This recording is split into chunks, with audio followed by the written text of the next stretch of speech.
ഏറനാട്ടിൻ ധീരമക്കൾ ചോര ചിന്തിയ നാടിതിൽ, ചീറിടും പീരങ്കികൾക്ക് മാറികാട്ടിയ നാടിതിൽ. വാരിയം കുന്നത്ത് വീര കുഞ്ഞഹമ്മദാജിയും വാശിമൂത്തേ മൂപ്പരുടെ കൂടെ കൂട്ടമായിടും. ബഷീറിന്റെ കഥകളില് ഒരുപാട് വായിച്ചിട്ടുള്ള, പ്രകൃതിയും മനുഷ്യനും ഒരുപോലെ സ്നേഹിച്ച ബഷീറിന്റെ കഥകളിലെ ഏറ്റവും പ്രധാനപ്പെട്ട ഒരു മരമാണ് മാംഗോസ്റ്റിൻ മരം. ഈ ഒരു മാംഗോസ്റ്റിൻ മരത്തിന്റെ ചുവട്ടിലാണ് നമ്മളിപ്പോ നിൽക്കുന്നത്. മലപ്പുറത്തിന് ഏറ്റവും പ്രിയപ്പെട്ട, ബഷീറിനെ പോലെ തന്നെ പ്രകൃതിയെയും മനുഷ്യനെയും ഒക്കെ ഒരുപോലെ സ്നേഹിച്ച മലപ്പുറത്തിന്റെ സ്വന്തം ഹംസക്കാടെ വീട്ടിലാണ് നമ്മളിപ്പോ നിൽക്കുന്നത്.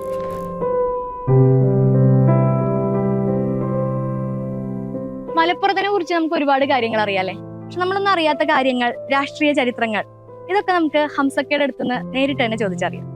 ഇപ്പോഴേ മാംഗോസ്റ്റിന്റെ ചോട്ടിലല്ലേ നമ്മളിരിക്കണേ.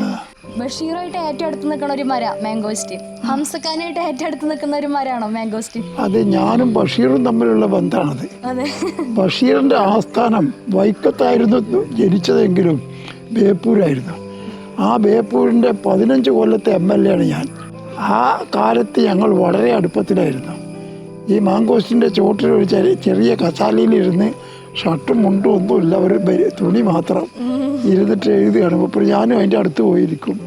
ഞങ്ങൾ അങ്ങനെ ചർച്ച ചെയ്യും.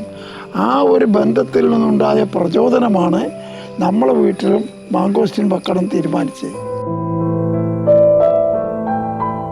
നിലമ്പൂർ ഇലക്ഷനൊക്കെ നടക്കുകയാണല്ലോ. അപ്പൊ ഹംസക്ക് പറയും ചെയ്ത് എന്റെ മകനാണ് ഇലക്ഷന് നിൽക്കണെന്നുള്ളത്. നിലമ്പൂർ മണ്ഡലത്തിൽ നിന്നാണ് ഞാൻ ആദ്യമായിട്ട് MLA ആവുന്നത്. 1982 ഞാൻ മത്സരിക്കുമ്പോൾ എൻ്റെ എതിർ സ്ഥാനാർത്ഥി ആര്യാടൻ മുഹമ്മദാണ്. ആര്യാടൻ മുഹമ്മദ് ഇടതുപക്ഷ ജനാധിപത്യ മുന്നണിയിലെ അംഗമായിരുന്ന ഒരു പാർട്ടി ഉണ്ട് അവർക്ക്, കോൺഗ്രസ്. ആൻ്റണി കോൺഗ്രസും ഇടതുപക്ഷ മുന്നണി ഒരു മുന്നണിയിൽ, നമ്മൾ ജനാധിപത്യ മുന്നണി, അതിൽ ജില്ലാ കോൺഗ്രസിൻ്റെ പ്രസിഡൻ്റാണ് ഞാൻ. അങ്ങനെയാണ് 80 ഇലക്ഷൻ വന്നത്. ആ ഇലക്ഷന് ഞാൻ അവിടെ മത്സരിച്ചു, തോറ്റുപോയി. ആദർശത്തിൻ്റെയും ആശയത്തിൻ്റെയും സത്യത്തിൻ്റെയും നിലപാടെല്ലാം നമ്മൾ സ്വീകരിച്ച് ഈ സമര വിഭാഗത്തിൽ നടക്കുമ്പോഴാണ് കരുണാകരൻ്റെ ഗൂഢാലോചന പ്രകാരം ആര്യാടൻ മുഹമ്മദ് ഇടതുപക്ഷ മുന്നണിയെ വഞ്ചിച്ച് ഇടതുപക്ഷ മുന്നണി ഗവൺമെൻറ് പൊളിച്ച് തിരിച്ചു വന്നു. നീതിക്ക് വേണ്ടിയുള്ള പോരാട്ടമായിരുന്നു എൻ്റെ തെരഞ്ഞെടുപ്പ്. അതിൽ എതിർവശത്ത് നിന്ന് ആര്യാടൻ മുഹമ്മദാണ്.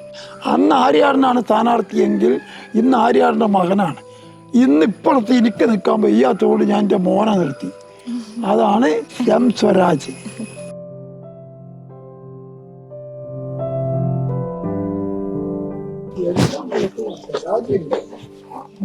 LLB പാസ്സായ അഡ്വക്കേറ്റാണ്. കുറേ പോലുണ്ടാകുക. അതിന് പുറമെ സോഷ്യോളജിയിലും മലയാളത്തിലും മാസ്റ്റർ ഡിഗ്രി എടുത്തിട്ടുണ്ട്, MA. അപ്പോൾ അതിൻ്റെ പുറമെ നന്നായിട്ട് വായിക്കും. വായിച്ചതിൻ്റെ ഫലമായി കിട്ടിയ വിവരം പ്രസംഗത്തിലൂടെ പ്രതിഫലിക്കും. നല്ല ഭാഷ, നല്ല അവതരണം. 3 പുസ്തകം എഴുതിയിട്ടുണ്ട്. മാത്രമല്ല നല്ല പെരുമാറ്റം. യാതൊരു ആർക്കും കുറ്റം പറയണ്ടല്ലോ. അതുണ്ടായ